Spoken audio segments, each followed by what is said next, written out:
So now I'm going to show you guys what platform I'm using. So I found Mango Displays.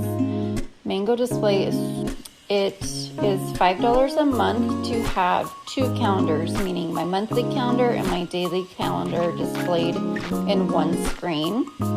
But basically, you just click the add button and you can add clock, news, calendar, notes, pictures. So then you just put everything in the layout that you want, and then when you want to see what it's going to look like, you do view display, and then you put this web browser into your computer and it'll show you what it's going to look like. And again, this is landscape on mine, but on this computer it's in portrait mode.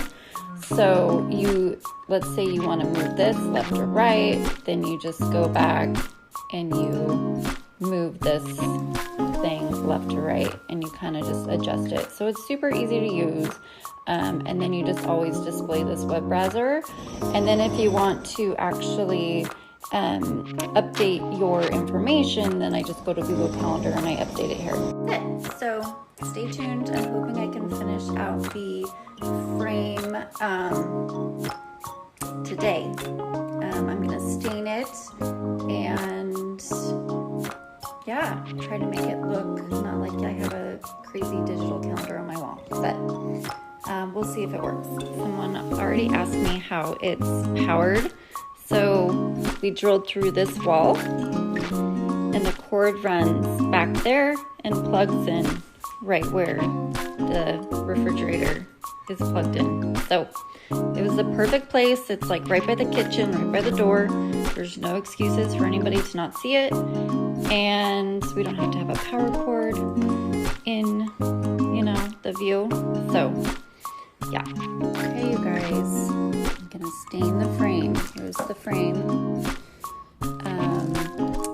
Casey went a little crazy with drilling a bunch of holes so that the monitor could breathe.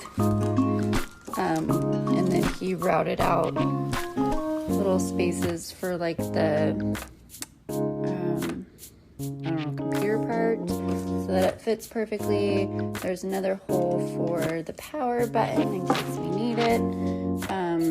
But also this frame can be taken off pretty easily if we need to get to the actual computer monitor. But I am going to stain this thing and see how it looks.